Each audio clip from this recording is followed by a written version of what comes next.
إن الحمد لله نحمده ونستعينه ونستغفره ونؤمن به ونتوكل عليه ونعوذ بالله من شرور أنفسنا ومن سيئات أعمالنا من يهده الله فلا مضل له ومن يضلله فلا هادي له ونشهد أن لا إله إلا الله وحده لا شريك له ونشهد أن سيدنا وسندنا وطبيب أرواحنا ومولانا محمد صلى الله عليه وعلى آله وأصحابه وبارك وسلم تسليما كثيرا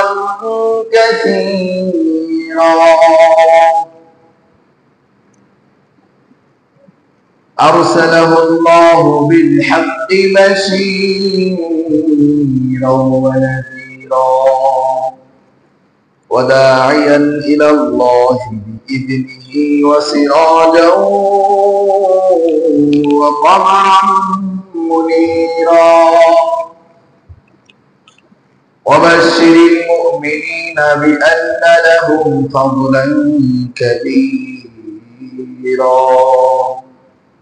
ولا تطع الكافرين والمنافقين والفاسقين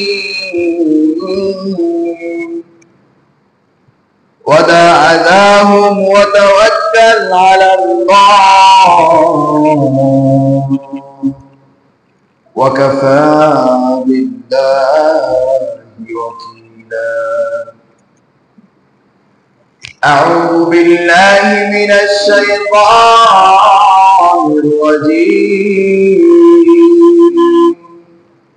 بسم الله الرحمن الرحيم. كل نفس ذائقة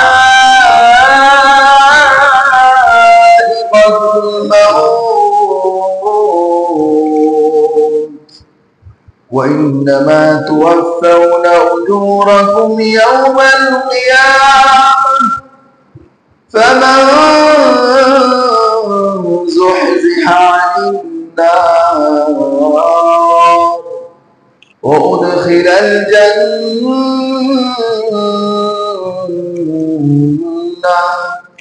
فقد فاز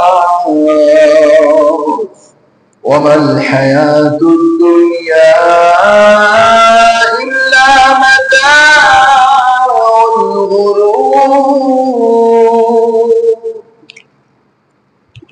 صدق الله مولانا العظيم.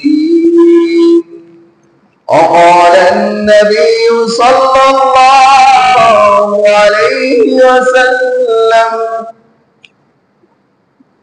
كفى بالموت واعدا أو كما قال النبي صلى الله عليه وسلم ما كان محمد أبا أحد من رجالكم ولكن رسول الله وخاتم النبيين وكان الله بكل شيء عليما. إن الله وملائكته يصلون على النبي يا أيها الذين آمنوا صلوا عليه وسلموا تسليما. اللهم صل على محمد محمد وعلى آل محمد كما صليت على إبراهيم وعلى آل إبراهيم إنك حميد مجيد اللهم بارك على محمد وعلى آل محمد كما باركت على إبراهيم وعلى آل إبراهيم إنك حميد مجيد بلغ العلا بكماله كشف الدجى بجماله صلوا عليه وآله بلغ العلا بكماله كشف الدجى بجماله حسنت جميع خصاله صلوا عليه وآله سبحانك لا علم لنا إلا ما علمتنا إنك أنت العليم الحكيم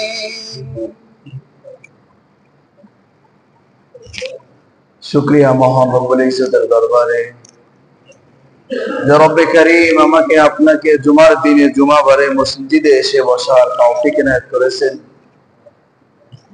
কোরআন ও হাদিস থেকে কিছু কথা শোনার আমলের নিয়তে গ্রহণ করার আল্লাহ রাব্বুল আলামিন এখানে অবস্থান করার তৌফিক ইনায়াত করেছেন এজন্য সেই মহা প্রতাপশালী ক্ষমতাওয়ালা রবের নিকটে আমরা মালিকের শেখানো কালিমাতুশ শুকর আদায় করে সবাই অন্তরের স্থল থেকে মহব্বতের সহিত সবাই উচ্চ আওয়াজে বলি আলহামদুলিল্লাহ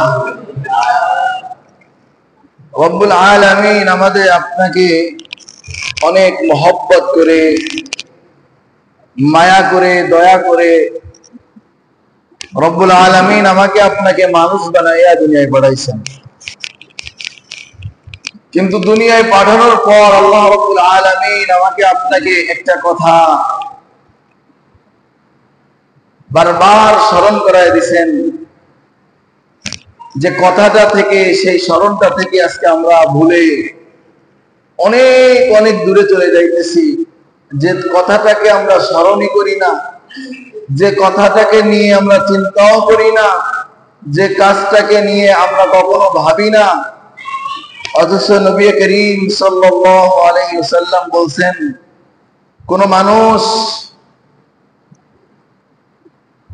কোন মানুষ যদি তার ওয়াজের প্রয়োজন হয় নসিহার প্রয়োজন হয় এমন একটা কথা আছে মাত্র একটা কথা যে একটা কথা ওর জীবনে ওয়াজের জন্য যথেষ্ট একটা স্মরণ তার জীবন বদলানোর জন্য যথেষ্ট একটা কথা নিয়ে চিন্তা করা তার জীবন বদলানোর জন্য যথেষ্ট এটা মালিক বারবার তার বান্দাদেরকে স্মরণ করায় দিতেছেন ওই কথাটা হচ্ছে কুল্লু নাফসিন যায়িকাতুল মাউত এই কথাটা হচ্ছে প্রত্যেকটা প্রাণী মরে যেতে হবে সবাইকেই চলে যেতে হবে ঠিক কি না সবাইকেই চলে যেতে হবে কেউ থাকতে পারবে না যদি থাকারই হইতো তাহলে সেই মহামানবটাও দুনিয়ায় থাকতো ঠিক কি না কে ছিল বলেন তো হযরত মুহাম্মদ মুস্তাফা সাল্লাল্লাহু আলাইহি ওয়াসাল্লাম যদি থাকারই জায়গা হইতো দোস্ত তাহলে ওই সেই প্রিয় মানুষটা ওই মহামানবটা সেই সর্বোৎকৃষ্ট সবথেকে আখলাকওয়ালা মানুষটাও পৃথিবীতে স্থায়ী হয়ে থাকতো ঠিক কি না বহুত মনীষী আসছে বহুত গবেষক আসছে বহুত গবেষণা হইছে হইতাছে হবে কিন্তু কেউ এই কথা কি অ্যাবাউট করতে পারবে না কেউ এটাকে মাইনাস করতে পারবে না যে না কোনো কিছু চিরস্থায়ী কোনোদিন মৃত্যুবরণ করতো না এমন কিছু পৃথিবীতে আছে বা থাকবে এই কথাটা কেউ বলতে পারে নাই পারছে না এবং আগামী ভবিষ্যতেও পারবে অর্থাৎ চিরসত্য এই কথাটা এত বেশি চিরসত্য যদি কেউ এই কথাটা নিয়ে ভাবে শুধু যে আমার চলে যেতে হবে শুধু এতটুকু কথা, আমার চলে যেতে হবে। অদস্ত আমার চলে যেতে হবে, শুধু এই কথাটা যদি ভাবেন, আপনার ভিতরে হিংসা থাকবে না, আপনার ভিতরে বড়ত্ব থাকবে না, আপনার ভিতরে ক্ষমতার অহংকার থাকবে না, আপনার ভিতরে মালের দাম্ভিক্য থাকবে না, আপনার ভিতরে কোনো গুনাহ বাসা বাঁধতে পারবে না, কোনো অপরাধ আপনার সামনে টিকতে পারবে না। শুধু একটা কথা নিয়ে চিন্তা করবে। এজন্য আল্লাহ রাসূল সাল্লাল্লাহু আলাইহি সাল্লাম বলেন, কাফা বিল মাউতি ওয়াইদান। আর আমার উম্মতের জন্য এত ওয়াজ নসিহতের দরকার নেই। শুধু আমার উম্মত যদি একটা কথা নিয়ে চিন্তা করে, আমার মরে যেতে হবে, কাফা, তার জন্য যথেষ্ট। কাফা বিল মাউতি, এই মৃত্যুকে নিয়ে যদি সে চিন্তা করে, তার জন্য যথেষ্ট। ওয়াইদান, ওসিয়াত ওয়াজের জন্য যথেষ্ট হয়ে যাবে। আমার বান্দা যদি দিনের ভিতরে চলতে ফিরতে, উঠতে বসতে, খাইতে নইতে, চলতে ফিরতে, ব্যবসা করতে, চাকরি করতে, প্রত্যেকটা সময় যদি এই কথাটাকে চিন্তা করে, আমি তো এখানে থাকার জন্য আসি নাই, আমি তো এখানে থাকার জন্য আসি নাই, আমার তো চলে যেতে হবে। ও বাবাজান, আপনার কাছে আমার প্রশ্ন, আপনি যদি এই কথা চিন্তা করেন যে আমার চলে যেতে হবে, ঘরবাড়ি করতে মনে চাইবে? আমার চলে যেতে হবে, রাজপ্রাসাদ বিল্ডিং কোটি টাকা দিয়ে করতে মনে চাইবে? এত নাম সুনাম কামায়া কোনো লাভ আছে? আল্লাহ রাসূল সাল্লাল্লাহু আলাইহি সাল্লাম বলেন, মালি ওয়ালিদ দুনিয়া। আর আমি কি জন্য আসছি দুনিয়ায়? আমি কি জন্য আসছি দুনিয়ায়? দুনিয়ার সাথে আমার সম্পর্ক কি তোমরা জানো? আল্লাহ রাসূল বলেন, আমি হচ্ছে ওই ব্যক্তির মতো, কোন ব্যক্তি কোন গন্তব্যের উদ্দেশ্য করে বাড়ি থেকে রওনা করছে। খেয়াল করেন, কোন ব্যক্তি বাড়ি থেকে রওনা করছে, তো পথ চলতে চলতে ক্লান্ত হয়ে গেছে, মাঝখানে একটা গাছ পাইছে, গাছের তলে একটু ছায়া, সমস্ত পথ রোদ্রে প্রখর হয়ে আছে, একটা গাছ পাইছে মাঝখানে।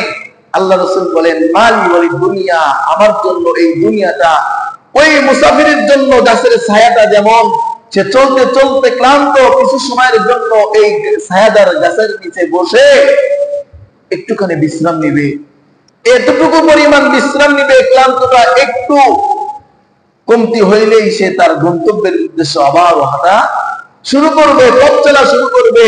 মালি ওয়ালিদ দুনিয়া, আমার জন্য দুনিয়াটা, তোমাদের জন্য দুনিয়াটা তো এই গাছ, ছায়াদার গাছের মতো,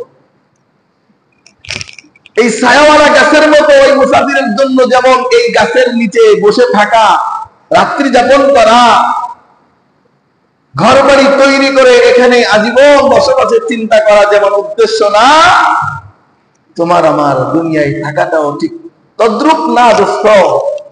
ওই মুসাফিরের মতো, গাছের ছায়ার মতো তোমাকে চলে যেতে হবে, আমাকে চলে যেতে হবে। এই জন্য দোস্ত, দেখেন না স্টেশন, দেখছেন না স্টেশন, স্টেশনের ভিতরে রেস্ট হাউস, ভিআইপি গেস্ট, অথবা বাস টার্মিনালে টিকিট কাউন্টারে একটা রেস্ট হাউস থাকে, যাত্রীরা এসে ওখানে কি নাই, বিশ্রাম নেই। ওখানে ভিআইপি বাথরুমের ব্যবস্থা আছে, ঠিক কিনা? ভিআইপি বাথরুমের ব্যবস্থা আছে না? ওই রুমের ভিতরে কিন্তু এসিও আছে, স্টেশনে এসিও আছে, বাস টার্মিনালে কাউন্টারে এসির ব্যবস্থা আছে, সুন্দর বসার জন্য সুপার ব্যবস্থা আছে, এমনকি এমন কাউন্টারেও শোয়ার জন্য বেডের ব্যবস্থা আছে, সুন্দর বাথরুমের ব্যবস্থা আছে, পানির ব্যবস্থা আছে।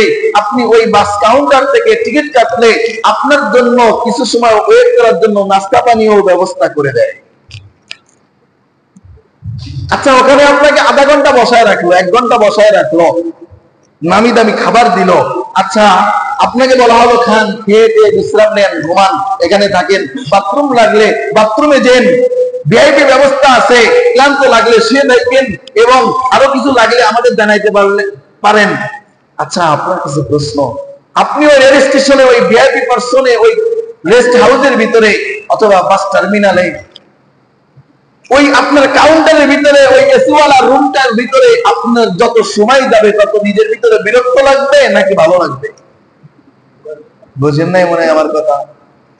স্টেশনে বসে থাকতে বিরক্ত লাগবে না বিরক্ত লাগবে নাকি ভালো লাগবে, শান্তি লাগবে? বিরক্ত লাগবে। কেন? কিছু সময় পর বার ঘড়ি দেখবেন আর শুধু কাউন্টারে বলবেন, কি ব্যাপার গাড়ি আসে না কেন? টাইম তো আমার হয়ে যাচ্ছে, টাইম তো নাই, এই খাবারের দরকার নাই, আপনার জন্য তো ভালো ব্যবস্থা করছে, আপনি এত পাগল হয়েছেন কেন? একটু রেস্ট নেন, ভালো বেডের ব্যবস্থা করা হয়েছে, আপনি তাড়াহুড়া করতেছেন কেন? বেডে একটু বিশ্রাম নেন। হাজতে চাপ দিলে ব্যবস্থা আছে ভিআইপি, ওখানে হাজত ছাড়েন। সুপার মতো গদি, নরম গদির সুপার ব্যবস্থা করা হয়েছে, এত পাগল হয়েছেন কেন? আচ্ছা দোস্ত, এত কিছু আঞ্জাম করার পরেও, আঞ্জাম দেওয়ার পরেও তোমার আমার ওখানে বসে থাকতে ভালো লাগবে না। কিছু সময় পর পর শুধু ঘড়ি দেখবো আর রাস্তার দিকে তাকাবো, কই আমার বাহনটা তো এখনো আসলো না, কই আমার টিকিট করা ওই ট্রেনটা তো এখনো হরেন দেয় না, এখানে এসে দাঁড়ায় না। কারণ দোস্ত, ওটা যতই ভিআইপি হোক না কেন, ওই কাউন্টার যতই ভিআইপি হোক না কেন, ওই রেল স্টেশনের ওই রেস্ট হাউসটা যতই ভিআইপি এসি ওয়ালা আর ভিআইপি পারসন হোক না কেন, ওটা ভিতরে তোমার আমার থাকতে যেমন স্বস্তি লাগে না, আল্লাহ রাসূল বলেন মালি ওয়ালিদ দুনিয়া, দুনিয়াটা তোমার আমার জন্য এমন দুস্থ, এখানে থাকার জায়গা না, এখানে থাকা যাবে না, এখানে থাকার জন্য আমিও আসি নাই, তুমিও আসো নাই, চলে যেতেই হবে। সুতরাং যদি তুমি চিন্তা করো এই কথা, তুমি যদি ভাবো এতটুকু কথা যে আমি এখানে থাকার জন্য আসি নাই, আমার চলে যেতেই হবে, ঘুমাইতে যাচ্ছ তবুও মনে পড়তেছে আমার চলে যাইতে হবে, খাইতে বসছো তবুও মনে পড়ে আমার চলে যাইতে হবে, আমি এখানে থাকার জন্য আসি নাই, চাকরিতে গেছি মনে পড়তেছে আমার চলে যাইতে হবে,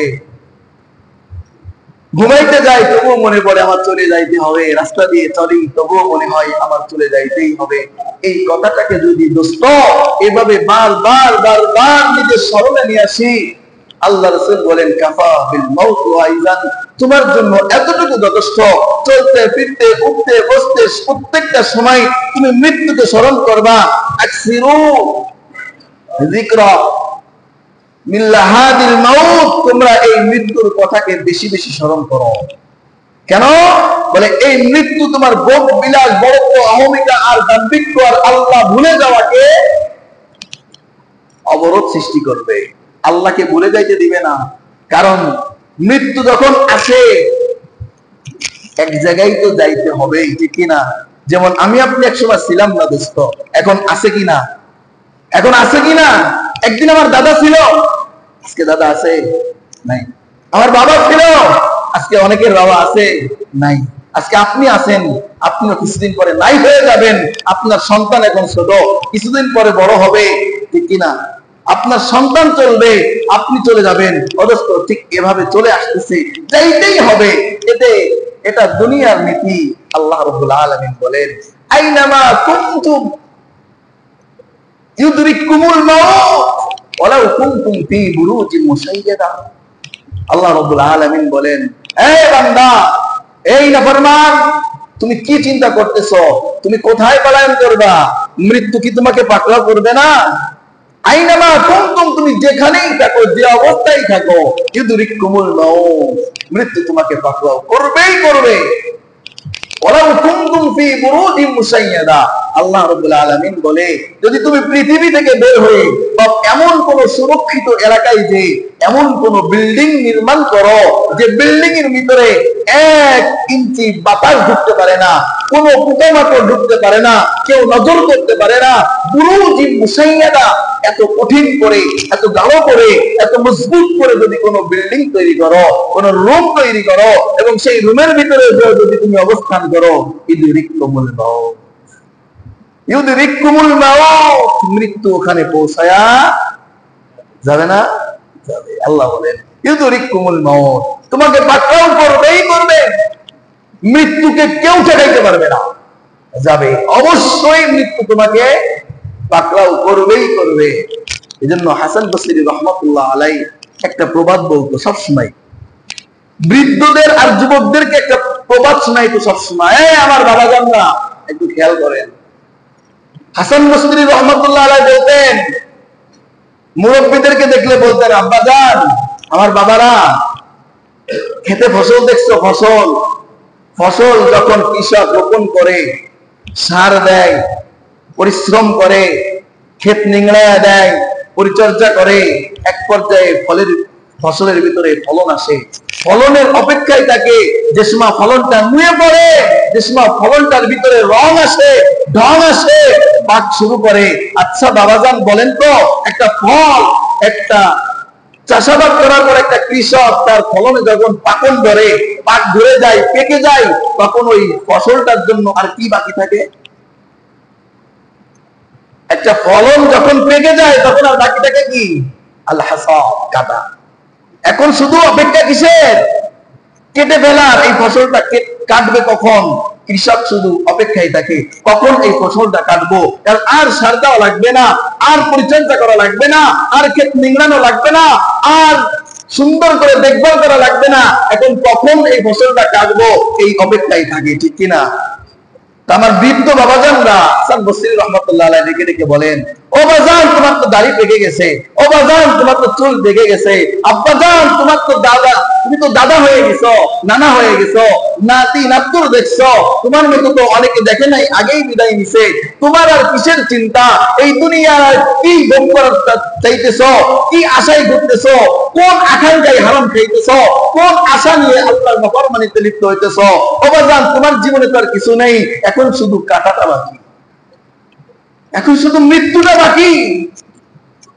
হাসান বসরি রহমাতুল্লাহ আলাইহি এভাবে দুই চোখের পানি ফেলে বিরুদ্ধদেরকে ডেকে ডেকে বলতো, আমার আব্বা জানেরা একটু বোঝার চেষ্টা করো, আর তোমার জীবনে কি বাকি আছে?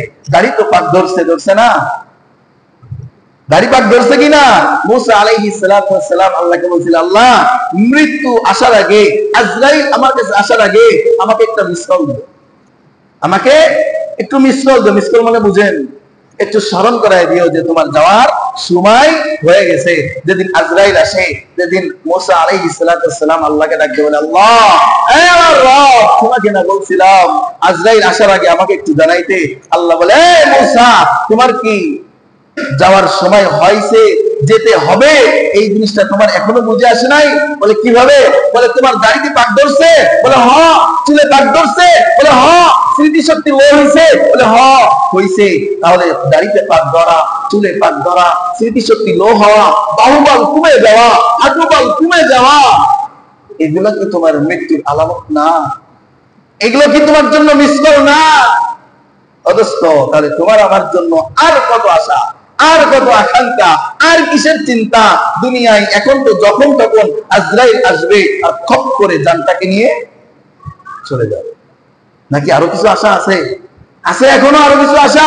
এখনো বিদেশ যাবো, হুজুর কি বলেন? এখনো 10 বছর বিদেশ করব, বড় একটা বিল্ডিং করব, নতুন আবার দুটো বিয়ে করব, সুন্দরী দেখে বিয়ে করব, সংসার করব, এরপরে মৃত্যুর চিন্তার আগে না, এমন কোন চিন্তা আশা আকাঙ্ক্ষা আছে? অবস্থ নাই। চুলে পাক ধরছে, দাড়িতে পাক ধরছে। হাসান বসরি রহমাতুল্লাহ আলাইহি এবার যুবকদেরকে দেখে বলতো, যুবকদেরকে দেখে বলতো, আমার আব্বা জান, ও আমার বাজানরা একটু খেয়াল করো, একটা গাছে ফলন আসে কিনা, একটা আম গাছের ভিতরে গুটি আসে কিনা, মুকুল আসে না? মুকুল, ফলের মুকুল আসে। আচ্ছা, একটা থলির ভিতরে যে পরিমাণ মুকুল আসে, ওই পরিমাণ মুকুল সবগুলা কি পরিপক্ক হয়? শেষ পর্যন্ত পৌঁছায়? পাকন ধরে? ও আমার যুবক ভাইয়েরা, হাসান বসরি রহমাতুল্লাহ আলাইহি ডেকে ডেকে তোমাকে বলতেছে, তুমি কি করে ভাবলা যে তোমার বাবার মতো দাড়ি সাদা নিয়ে কবরে যাইবা? তুমি কি করে চিন্তা করতেছো? তোমাকে এই গ্যারান্টি কে দিল যে তোমার বাহুবল যে পরিমাণ আছে, এই বাহুবল থাকতে থাকতে তুমি মরবা না? তুমি বাহুবল লো হওয়ার পরে মরবা। তোমার চুলের ভিতরে পাকা সাদা পাকন ধরবে, এরপরে তোমার মৃত্যু আসবে। এই গ্যারান্টি তোমাকে কে দিল? একটা গাছের ভিতরে যদি মুকুল হয় 1000টা থেকে 70টা, 1000টা ধরে যায়, 900টা ধরে যায়, 100টা থেকে। অথচ তুমি খেয়াল করো নাই, এমন হাজারো পরিবার, ফ্যামিলি দুনিয়াতে আছে যে ফ্যামিলিতে দাদা নাই, মুরব্বী নাই। খেয়াল করেন না? হাজারো ফ্যামিলি আছে। আপনার ফ্যামিলির দিকে তাকান, এমন হাজারো ফ্যামিলি আছে যে মুরব্বীহীন ফ্যামিলি আছে কিনা? আমার ফ্যামিলির কথা আমি বলি, আমার বাবাই শেষ, আমার দাদা নাই, আমার বাড়ির ভিতরে মুরব্বী নাই। তাহলে আমার বাড়ির ভিতরে মুরব্বী নাই, আমার বাবা যে মুরব্বী হবে এই গ্যারান্টি কে দিল? আমি যে দাদা হব এই গ্যারান্টি আমাকে কে দিল? অর্থাৎ দোস্ত, একটা গাছের ভিতরে যেমন 1000টা মুকুল ধরে, কিন্তু সবগুলো পরিপক্ক হয় না, শেষ বয়সে উপনীত হয় না। তুমি যে শেষ বয়স পর্যন্ত যাইবা, মসজিদে আসার সুযোগ পাইবা, আল্লাহ বিল্লাহ করে মরার সুযোগটা পাইবা, এই গ্যারান্টি তোমাকে কে দিল? এই জন্য দোস্ত আসো, মৃত্যু গ্রহণ করতেই হবে। মৃত্যু তোমাকে ছাড়বে না, কোনো অবস্থাতেই ছাড়বে না। চলে আমাকে আপনাকে যেতেই হবে, চলে যেতেই হবে। কিন্তু যাবো বা কোথায়? অথচ যাবো বা কোথায়? যখন মৃত্যুটা আসবে, একদিন ইব্রাহিম আলাইহিস সালাতু ওয়াস সালাম পয়গম্বর, আল্লাহর রাসূল, তিনি বলতেছেন আজরাইলকে, ভাই আজরাইল, তুমি তো পৃথিবীর নেককার আর বক্কার সমস্ত মানুষের জানটা কবজ করো, তাই না? বলে হ। বলে আমি আজকে তোমার কাছে একটা জিনিস জানতে চাইবো, তুমি কি আমাকে দেখাবা? বলে কি? বলেন। ইব্রাহিম আলাইহিস সালাতু ওয়াস সালাম ডাকতে বলে, আজরাইল, ও ভাই আজরাইল, বক্কারদের মৃত্যু তুমি কিভাবে কবজ করো, একটু আমাকে দেখাইবা? আজরাইল ডাকতে বলে, পয়গম্বর, আপনি আল্লাহর পয়গম্বর, আপনি সহ্য করতে পারবেন না, আপনাকে দেখানো যাইতো না। নাসর বান্দা ইব্রাহিম আলাইহিস সালাতু ওয়াস সালাম আজরাইলকে ধরছে, না অবশ্যই দেখাইতে হবে। আবার অনেকে কইতে পারে, হুজুর আজরাইল দেখা করছেন? হ্যাঁ, অসংখ্য পয়গম্বরের সাথে আজরাইল কি করতেন? কথা বলতেন। কিন্তু আরেকটা প্রশ্ন আসে, আজরাইল আলাইহিস সালাতু ওয়াস সালাম এই যে জান কবজ করে, পৃথিবীর প্রতিটা মুহূর্তে একজন না একজন পৃথিবীর কোনো না কোনো অঞ্চলে ইন্তেকাল করতেছে, জানেন?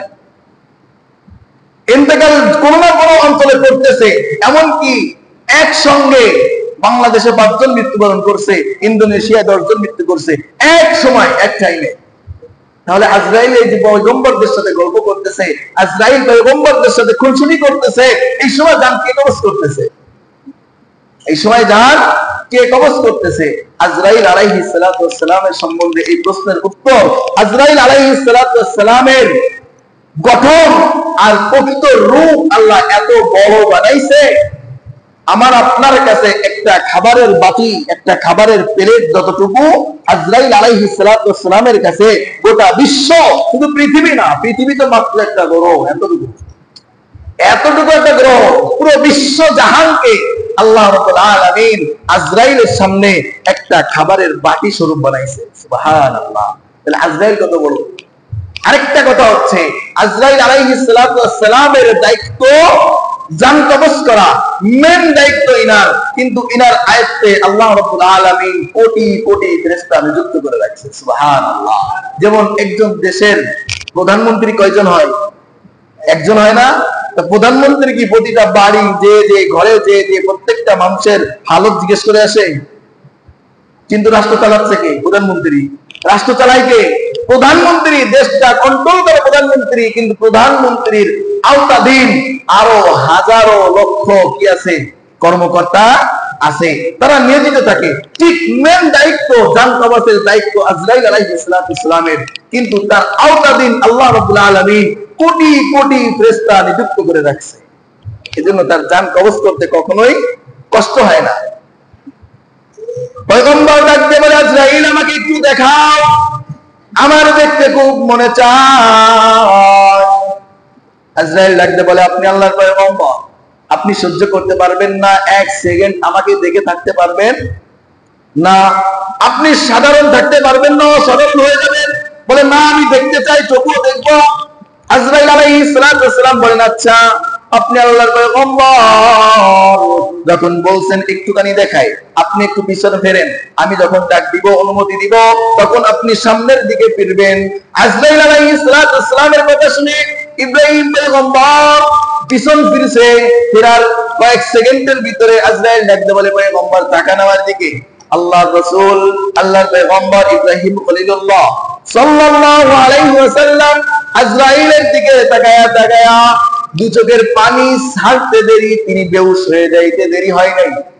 তিনি তাকায় দেখে যে জমিনে পা রাখছে, মাথা আসমানে দেখা যায়। তার দুটো চক্ষু এই পরিমাণ উজ্জ্বল, এই পরিমাণ আগুনদীপ্ত, 2 চক্ষুর ভিতর থেকে আগুনের ফুলকি বের হচ্ছে, 2 নাকের ছিদ্র থেকে আগুন বের হচ্ছে, 2 কানের ফোঁটা থেকে আগুন বের হচ্ছে। এমন ভয়ঙ্কর রূপ 1 সেকেন্ড তাকায় থাকতে পারে নাই আল্লাহর পয়গম্বর হুশ হারায় ফেলছে। কিছু সময় পর ইব্রাহিম আলাইহিস সালামের হুশ ফিরে আসছে। স্বাভাবিক হওয়ার পর আজরাইল আলাইহিস সালামও স্বাভাবিক হয়ে গেছে। হওয়ার পর ইব্রাহিম ডাকতে বলে, আজরাইল, যদি কোনো পাপাচারীকে, কোনো অপরাধীকে মালিকের সাজা দিতে মনে চায়, সাজা দিতে ইচ্ছা হয়, কষ্ট দিতে ইচ্ছা হয়, জাহান্নামের প্রয়োজন নাই আজরাইল, তুমি এই সূরাতে 1 সেকেন্ড তার সামনে দাঁড়াইলেই যথেষ্ট। 1 সেকেন্ড, বেশি না, 1 সেকেন্ড তার সামনে দাঁড়াইবা, ব্যাস, তার জন্য কষ্ট এতটুকুই যথেষ্ট। জান কবজ করা লাগতো না, জাহান্নামের প্রস্তুতি করা লাগতো না। অথচ একজন পাপাচারী, একজন কাফের বেদীর জন্য, একজন গুনাহগার বান্দার জন্য সূচনা মাত্র জান কবজের আজরাইলের সৌরভটা, আযাবের সূচনা। তাহলে মৃত্যুটা কত ভয়ানক। ঈসা আলাইহিস সালাম নাম শুনছেন না? ঈসা পয়গম্বরকে আল্লাহ রাব্বুল আলামিন একটা ক্ষমতা দিছিল, মুজিজা দিছিল। তিনি কোন কবরস্থানের পাশে যদি ডাক দিতেন কুম বিইজনিল্লাহ, তাহলে ওই কবর থেকে লাশ মুর্দা উঠে পয়গম্বর ঈসার সঙ্গে কথা বলতো। সুবহানাল্লাহ। এই ক্ষমতা দিছিল আল্লাহ কাকে? পয়গম্বর ঈসাকে। এই ঈসা পয়গম্বর একদিন হেঁটে যাচ্ছে রাস্তার পাশ দিয়ে, দেখে এক বৃদ্ধা মুরব্বী একজন মহিলা ক্রন্দন করতেছে একটা কবরের পাশে বসে বসে। অবশ্য একটু খেয়াল করেন, মরে যেতে হবে কিন্তু থাকতে পারবো না, আমিও পারবো না, আপনিও পারবেন না। দাড়ি পাকা মুরব্বী বাবা, আপনাদেরকে বলতেছি, আপনাদের জীবনে আর কিছু নাই, শুধু মৃত্যু আছে।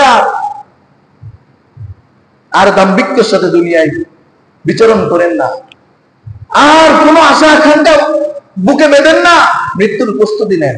একটু আল্লাহকে ভয় করেন, আল্লাহকে ভয় করে মৃত্যুর প্রস্তুতি নেন। আল্লাহ না করুক যদি আজরাইল এই সূরাটা নিয়ে আপনার সামনে আসে, আপনার জন্য আফসোস আর শেষ থাকবে না। ঈসা পয়গম্বর যখন রাস্তার পাশ দিয়ে হেঁটে যায়, বৃদ্ধা কাঁদতেছে, ফুফায়া কাঁদতেছে। ঈসা পয়গম্বর আলাইহিস সালাতু ওয়াস সালাম ডাকতে বলে, বুড়িমা, আপনি এখানে বসে ক্রন্দন করতেছেন কেন? বুড়িমা ডাকতে বলল, কিছুদিন পূর্বে আমার মেয়ে, কিছুদিন আগে, কয়েকদিন আগে আমার মেয়ে ইন্তেকাল করছে, যুবতী মেয়ে, এখনো বিয়ে শাদী হয় নাই। তরু তাজা একজন যুবতী মেয়ে, আমার মেয়েটা চলে গেছে। যাক, ভালোই হইল আপনার সঙ্গে দেখা হয়ে। আল্লাহর পয়গম্বর, আপনি তো যে কোনো মুর্দাকে ডাক দিয়ে উঠাইতে পারেন, কথা বলতে পারেন। আমি কান্দা শেষ করে দিব, আর কান্দা করব না, এখানে ক্রন্দন করব না। আমার একটা দাবি, আপনি আমার মেয়েটাকে ডাক দিয়ে উঠায়া আমার সঙ্গে একটু কথা বলার ব্যবস্থা করে দেন। আমি যদি আমার মেয়ের সঙ্গে কথা বলি, আমার অন্তরটা ঠান্ডা হইব, শীতল হইব, আমি আর ক্রন্দন করব না, আমি কথা দিলাম। ঈসা পয়গম্বর ডাকতে বলে, আনতা বিইজনিল্লাহ, কুম বিইজনিল্লাহ ইয়া ফুলান। হে কবরবাসী, কে আছে কবরে? আল্লাহর হুকুমে উঠে দাঁড়াও। কিসের হুকুমে? আল্লাহর হুকুমে উঠে দাঁড়াও। সঙ্গে সঙ্গে ওই যুবতী মেয়ে কবরের পরে দাঁড়ায় গেছে। কিন্তু যখন দাঁড়ায় গেছে, দাঁড়ায় সালাম দিয়েছে, আসসালাতু ওয়াসসালামু আলাইকা ইয়া রাসূলুল্লাহ, আপনার উপরে শান্তি বর্ষিত হোক, এই আল্লাহর পয়গম্বর। এই সালাম দিচ্ছে, আর দুই হাত পা শরীর সব থরথর করে কাঁপতেছে। এবং যুবতী মেয়ে, টনটনে যুবতী, তার চুল ছিল মাজা পর্যন্ত ভরপুর চুল, চুলগুলা সাদা দবদব হয়ে গেছে। হযরত ঈসা আলাইহিস সালাম ডাকতে বলে, কি ব্যাপার, তুমি কাঁপতেছো কেন? মা ডাকতে বলে, মা গো, তুমি তো কয়েকদিন আগেই মারা গেলা, যখন তোমার চুল একটাও বাকি নাই, এই কয়েকদিনের ভিতরে কিভাবে তোমার চুল পেকে গেল? ওই মেয়েটা জবাব দিচ্ছে, পয়গম্বর, আল্লাহর পয়গম্বর, শুনেন, আপনি তো আমাকে জীবিত করলেন, কবর থেকে উঠাইলেন, আমার তো আবার এই কবরে যাইতে হবে, মৃত্যুবরণ করতে হবে। আমার এই যে চুলগুলা পেকে গেছে এবং আমি যে কাঁপতেছি থরথর করে, একটা কথা চিন্তা করে আমার কাঁপুনি থামতেছে না, আমার মাথার সব চুলগুলা পেকে গেছে। কারণ দেখবেন, দুনিয়ার ভিতরে, সমাজের ভিতরে অল্প বয়সে চুল পেকে যায় বেশি টেনশন করলে, ঠিক কিনা? যার টেনশনের চিন্তা একটু বেশি, যে বেশি টেনশন করে চিন্তা করে, অল্প বয়সে চুল পেকে যায় না, দাড়ি পেকে যায় না, কি জন্য? ওর মাথায় সবসময় টেনশন কাজ করে, ঘুম হয় না, ঘুম কম হয়। অদস্ত এই মেয়েটা ডাকতে বলতেছে, আম্মা আমার চুল পাকছিল না, কিন্তু সবে মাত্র কয়েক সেকেন্ডের ব্যবধানে পেকে গেছে। বলে এটা আবার কিভাবে সম্ভব? বলে কারণ আমি মৃত্যুবরণ করছি, দুনিয়া থেকে একবার গেছি, আমি জানি মৃত্যুর যন্ত্রণাটা কত কঠিন, মৃত্যুটা কত ভয়ানক, মৃত্যুর কষ্টটা কতটা বিরক্তকর হইতে পারে। মাগো তুমি কেন পয়গম্বরকে দিয়ে আমাকে আবার দুনিয়ার ভিতরে জীবিত করলা? এখন তো আমার আবার মৃত্যুবরণ করতে হবে। আমি দেখছি মৃত্যুবরণ করার সময় কত কষ্ট, কত ভয়ানক হইতে পারে, এই চিন্তা করে যে আমার আবার মৃত্যুবরণ করতে হবে, আর এই মৃত্যুটা না জানি আবার আমার সহ্য করতে হয়। এই একটা চিন্তা আমার চুলকে পাকায় ফেলছে। কয়েক সেকেন্ডের ব্যবধানে কতটুকু চিন্তা করছে ওই মেয়েটা।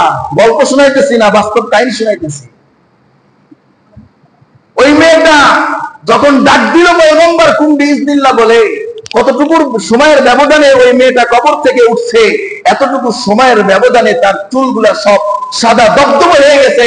একটা কথা চিন্তা করে, আমার আবারও মৃত্যুবরণ করতে হবে, আমার আবারও মরে যেতে হবে। অদস্থ তোমাকে আমাকে কে গ্যারান্টি দিল? তোমাকে আমাকে কে গ্যারান্টি দিল তোমার আমার মৃত্যুর কষ্ট হইতো না? মৃত্যুর কষ্ট হইতো না?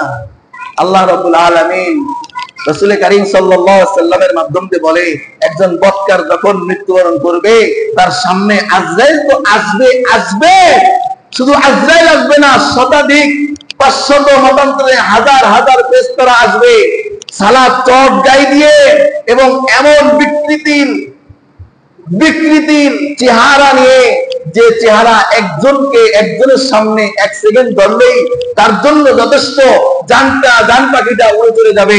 এমন অবস্থায় হাজার হাজার ফেরেশতারা তার সামনে আসবে, সালাত চট পরিধান করে। শুধু তাই না, তাদের শরীর থেকে হাদিসের ভিতরে আসছে, এত বেশি পচা দুর্গন্ধ বের হবে, যে দুর্গন্ধ যদি দুনিয়ার মানুষকে এক সেকেন্ডের জন্য সারা দুনিয়ায় দেওয়া হতো, সমস্ত মানুষ শুধু নয়, পৃথিবীতে যত উদ্ভিদ আছে, ওই গন্ধের বিষে এক সেকেন্ডের ভিতরে দুনিয়ার সব মরে একেবারে শুকায় যায়। এত বেশি দুর্গন্ধ, যে দুর্গন্ধ সহ্য করার মতো ক্ষমতা পৃথিবীর উদ্ভিদেরও নাই। আল্লাহ রাসূল সাল্লাল্লাহু আলাইহি ওয়াসাল্লাম বলেন, একজন পাপাচারীর মৃত্যুর সময় এভাবে সৌরভ ধরে দুর্গন্ধযুক্ত এই ফেরেশতাগুলা আসবে, এসে তাকে বলতে থাকবে একটা স্লোগান, আল ইয়াউমা তুজজাউনা, আল ইয়াউমা তুজজাউনা, আল ইয়াউমা তুজজাউনা আযাবাল হুন, আযাবাল হুন। এই স্লোগানটা দিতে দিতে আসবে। এটার অর্থ কি জানো দোস্ত? এটার অর্থ হচ্ছে আল ইয়াউম, আজকে তোমাকে, এখনই তোমাকে, তুজজাউনা, বুঝিয়ে দেওয়া হবে, বুঝিয়ে। আযাবাল হুন, শাস্তি কাকে বলে, কত প্রকার কি কি, অপমান কাকে বলে, কত প্রকার কি কি, অপদস্থতা কাকে বলে, কত প্রকার কি কি, লাঞ্ছনা কাকে বলে, কত প্রকার কি কি, তোমাকে এখন বুঝিয়ে দেওয়া হবে। কোরআনের আয়াত, আল ইয়াউমা তুজজাউনা আযাবাল হুন। এই অপমান, অপদস্থ, লাঞ্ছনা এবং এই শাস্তি কত প্রকার কি কি, তোমাকে এখনই বুঝাইয়া দেওয়া হবে। মৃত্যুর আগের স্লোগান দোস্ত, এখনো মৃত্যুবরণ করে নাই।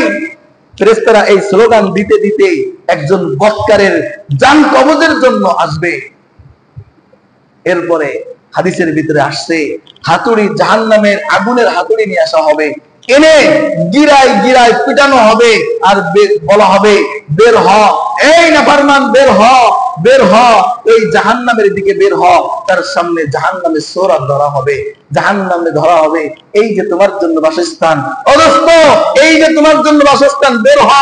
আত্মাটা, রূহটা দৌড়াদৌড়ি করতে থাকবে, শরীরের ভিতরে ছুটাছুটি করতে থাকবে, বলবে না আমি যাব না, আমাকে আর একটা সুযোগ দাও, আমাকে আর একটা বারের মতো সুযোগ দাও, আমি দেখো আমি আল্লাহর নাফরমান হয়ে মৃত্যুবরণ করি নাকি আল্লাহর গোলামি করে মৃত্যুবরণ করি, আমাকে আর একটা বার সময় দাও। একথা বলবে, আর শরীরের বাইর কেনি আঙ্গুল থেকে মাথার চুল পর্যন্ত প্রত্যেকটা আত্মা এভাবে দৌড়াইতে থাকবে আর ছুটতে থাকবে, না আমি বের হইতাম না, আমি যাইতাম না, আমি যাব না, আমাকে আরেকটা সুযোগ দাও। এভাবে দৌড়াইতে থাকবে। দোস্ত, কার জন্য করতেছেন ঘর, কার জন্য করতেছেন বাড়ি? এই বাবা, এই বাবাকেই তো সন্তানরা, যার জন্য আজ থেকে আল্লাহর নাফরমানি করে, হারাম খেয়ে, হালালের কে উপেক্ষা করে, আজকে দুনিয়ার ভিতরে মত্ত হয়ে, আজকে যে সন্তানের জন্য আপনি এত কিছু করতেছেন, এই সন্তানকে একটু বলে দেন, যখন ওই ফেরেশতারা আসে, আমাকে একটু বাঁচাইস, এই কোটি টাকা ব্যাংকে রেখে গেলাম, তোর নামে উইল করে দিয়ে গেলাম, এই লক্ষাধিক শতাধিক সব সম্পত্তি তোর নামে উইল করে দিয়ে গেলাম, আমার ওই আযাবের ফেরেশতা থেকে একটু বাতাস, আমাকে নিয়ে একটু সাইডে চলে যাস, যাতে করে আজরাইল আমাকে আর কষ্ট না দিতে পারে, এই ফেরেশতা গুলো যেন আতুড়ি দিয়ে আমার গিরায় গিরায় পিটাইতে না পারে, একটু ওসিয়ত করে দিয়ে। বরঞ্চ এই সন্তানেরাই আপনার জন্য জালালি খতমের ব্যবস্থা করবে। আছে না সমাজের ভিতরে? আসেনি? জালালি খতমের ব্যবস্থা করবে। আবার বাবা যেন তাড়াতাড়ি মরে যায়, হুজুর আসেন, আর 2-4 জন ইমাম ডেকে নিয়ে আসেন, একটু জালালি খতম করতে হবে। কি লাগা? তো বাবা অসুস্থ অনেকদিন ধরে, আর সহ্য হচ্ছে না, তাড়াতাড়ি কবরে পাঠিয়ে দেন, তাড়াতাড়ি কবরে পাঠিয়ে দেন। আজকে কার জন্য হারাম খাইতেছেন? অদস্ত আজকে ব্যবসায় ফাঁকি দিয়ে কয় টাকা ইনকাম করতেছেন? টাকা কি সব আপনার জন্য? তার সন্তানের ভবিষ্যৎ করতেছেন? এই সন্তানে আপনার জন্য জালালি খতম করবে, এই সন্তানে আপনাকে গোসল দিয়ে সুন্দরভাবে বলবে, তাড়াতাড়ি জানাজার ব্যবস্থা করেন হুজুর, তাড়াতাড়ি কবরে রেখে আসি, যে কবরে রেখে আসবে, বাসায় আর ঢুকাবে না। এই জন্য আসেন দোস্ত, মৃত্যুবরণ করতেই হবে, মৃত্যুবরণ করতেই হবে। আর এই মৃত্যুবরণ করার পর একটা বৎকারের জন্য কি করবে জানেন? আল্লাহ রাব্বুল আলামিনের কাছে নিয়ে যাওয়া হবে।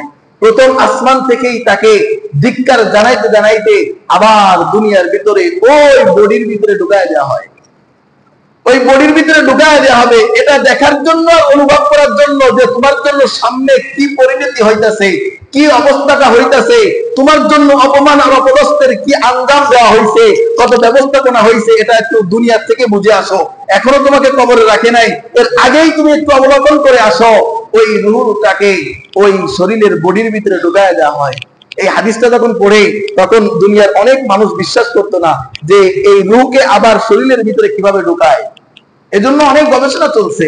এক গবেষণায় দেখা গেছে যে না, আসলে দেখবেন মরে যাওয়ার পর মানুষ তাকায় থাকে, অনেকে থাকে না, তাকায় থাকে না, এই তাকায় থাকে ওই মানুষটা কিন্তু দেখতে পায়। এটা গবেষণা করে দেখছে যে না, আসলে এই মানুষটার চলাফেরা, নড়াচড়া আর কথা বলার বাকশক্তি সব হারায় ফেলে, কিন্তু চক্ষু যে তাকায় থাকে, এই তাকায় থাকতে দেখতে যে শক্তি লাগে, এই দৃষ্টি শক্তিটা অব্যাহত থাকে, সে দেখতে পায়। শ্রুতি শক্তিটা অব্যাহত থাকে, সে শুনতে পায়। বাকশক্তিটাকে নিয়ে নেওয়া হয়, এই জন্য কথা বলতে পারে না। নড়াচড়ার শক্তিটাকে নিয়ে নেওয়া হয়, এই জন্য নড়তে পারে না। তা কি জন্য দেওয়া হয়? আল্লাহ রাসূল সাল্লাল্লাহু আলাইহি সাল্লাম বলেন, দুনিয়ায় যখন মৃত্যুবরণ করার পরে একজন বৎকারের রূহকে আবার তার দেহের ভিতরে দেওয়া হয়, কবরে যাওয়ার আগ পর্যন্ত দিয়ে দিয়ে বলা হয়, দেখ এই সন্তানের জন্য আরাম খাইছিলি, আজকে সন্তানদের জন্য কি করে দেখ। এই বন্ধুর জন্য মরে আড্ডা মারছিলি, কিন্তু নামাজে আইছিলি না, আল্লাহ ডাক দিছিল, এই বন্ধু আজকে তোর জানাজায় আইছে কিনা দেখ, জানাজার পরে তোর সঙ্গে গোরস্থান পর্যন্ত যায় কিনা তাই দেখ। বরং কি করবে জানো? তোমার এই দোস্ত, এই বন্ধু, এই আহবাব, এই ক্লোজ, যার সাথে বসে বসে ওই আড্ডা মারছো দোকানে, চার দোকানে, আর আল্লাহর হুকুমকে এমন করে চলছো, এই বন্ধু তুমি মরে যাওয়ার পর হয়তো দেখতেও আসবে না, যদিও আসে জানাজার জন্য অপেক্ষা করবে না, যদিও অপেক্ষা করে জানাজা সামনে নিয়ে দাঁড়ায়, হুজুরকে কাউন্টার মারবে, হুজুর তাড়াতাড়ি করেন কাজ আছে, হুজুর তাড়াতাড়ি করেন কাজ আছে, এত কথা বলতে হইব না, টাইম হয়ে গেছে, আপনার জন্য 2 মিনিট সময় বেশি দিব না। আপনি যার জন্য সময় নষ্ট করে আল্লাহর হুকুমকে লঙ্ঘন করলেন, সে আপনার জন্য 2 মিনিট সময় সামনে নিয়ে বেশি দাঁড়ায় থাকবে না, 10টায় টাইম দিয়া 10টা 2 পর্যন্ত থাকবে না। অদস্ত কার মহব্বতে পড়ে আল্লাহর হুকুমকে লঙ্ঘন করলেন, সে আল্লাহর কাছেই কিন্তু যাইতে হইব। এই জন্য একটা আয়াত তেলাওয়াত করছি আমি, এই আয়াতের অল্প একটু তর্জমা করে শেষ করব। আল্লাহ রাব্বুল আলামিন বলেন, কুল্লু নাফসিন দাইকাতুল মাউত, প্রত্যেকটা প্রাণী, প্রত্যেকটা জীব জন্তু মৃত্যু স্বাদ গ্রহণ করবেই করবে, করবেই করবে। শুধু জানি না, ইদা জুলজিলাতিল আরদু জিলজালাহা, এই জমিনও একদিন ধ্বংস হয়ে যাবে, ওই আসমানও একদিন ধ্বংস হয়ে যাবে, এই বড় বড় পাহাড় পর্বতও একদিন ধ্বংস হয়ে যাবে, কিছুই থাকবে না। তুমি থাকার চিন্তা কিভাবে করো? তুমিও থাকতে পারবে না। অর্থাৎ কুল্লু নাফসিন যায়িকাতুল মাউত, তোমাকে মৃত্যুর স্বাদ গ্রহণ করতেই হবে। শুধু মৃত্যুই শেষ না দোস্ত, একথা চিন্তা করো না হুজুর মরে গেলাম শেষ হয়ে গেলাম। আল্লাহ মরে গেলেই তো শেষ না। আল্লাহ রাব্বুল আলামিন বলতেছে ওয়া ইন্নামা তুওয়াফাউনা উজুরাকুম ইয়াউমাল কিয়ামা, তুমি যে কামগুলো করছো দুনিয়ায়, এর কি প্রতিফলন পাওয়ার অধিকার তোমার নাই? অবশ্যই আছে। 1 মাস চাকরি করার পর মালিকের কাছে যদি বেতন পাওয়ার অধিকারী তুমি হয়ে যাও, তুমি 60 বছরের জিন্দেগি আমি আল্লাহ দিলাম, দুনিয়ায় নড়লা চড়লা, খাইলা পিল্লা, ঘুরলা চললা, এর একটা প্রতিদান আমি আল্লাহ দিব না? আল্লাহ বলে অবশ্যই, ওয়া ইন্নামা তুওয়াফাউনা, অবশ্যই তোমাকে বুঝিয়ে দেওয়া হবে উজুরাকুম, তোমার প্রাপ্যটাকে, ইয়াউমাল কিয়ামা, কিয়ামতের দিন। তবে শুনে রাখো, আল্লাহ রাব্বুল আলামিন বলতেছেন ফামান যুহজিহা আনিন নার, যে ব্যক্তি এই পাওনা দ্বারা, 1 মাসের কর্ম দ্বারা, কর্মের পারিশ্রমিক দ্বারা তার সংসারটা, বাবা মা ভাই বোন সবাইকে নিয়ে খাইতে পারে, ওই সংসারের ওই চাকরির বেতনটা তার জন্য উপযুক্ত, ঠিক কিনা? আল্লাহ রাব্বুল আলামিন বলেন এই প্রতিদানটা যদি তোমাকে বুঝায় দেওয়ার পরে, এই প্রতিদান নিয়ে যুহজিয়া আনিন নার, জাহান্নামকে শোধ করে জান্নাতের দিকে রওনা হইতে পারো, তাহলেই তুমি ফাকাদ ফাজ, সফল কাম। তাহলে কি প্রতিদান আমি আপনি গুছাইছি, যে তার বিনিময়ে আমি আপনি কোথায় যাইতে চাই? জান্নাতে। আল্লাহ রাব্বুল আলামিন বলেন পাথেও নিয়ে এসে, পাথেও তো ফাউনা উজুরাকুম, তোমার এই কর্মকাণ্ডের প্রতিদান তোমাকে বুঝায়া দেওয়া হবে। ফামান যুহজিয়া আনিন নার, এই প্রতিদান দিয়ে কি পাবা সেটা তুমি জানো। তোমার কর্মজীবনের প্রতিফল সম্পর্কে তোমার থেকে ভালো আর বেশি কেউ জানে না। তোমার স্ত্রী জানে না, তোমার সন্তান জানে না, তোমার অন্তরঙ্গ বন্ধুও জানে না তোমার কর্মফল কি, তুমি বেশি জানো দোস্ত। তুমি একবার চিন্তা করো, মৃত্যু তো বরণ করতেই হবে।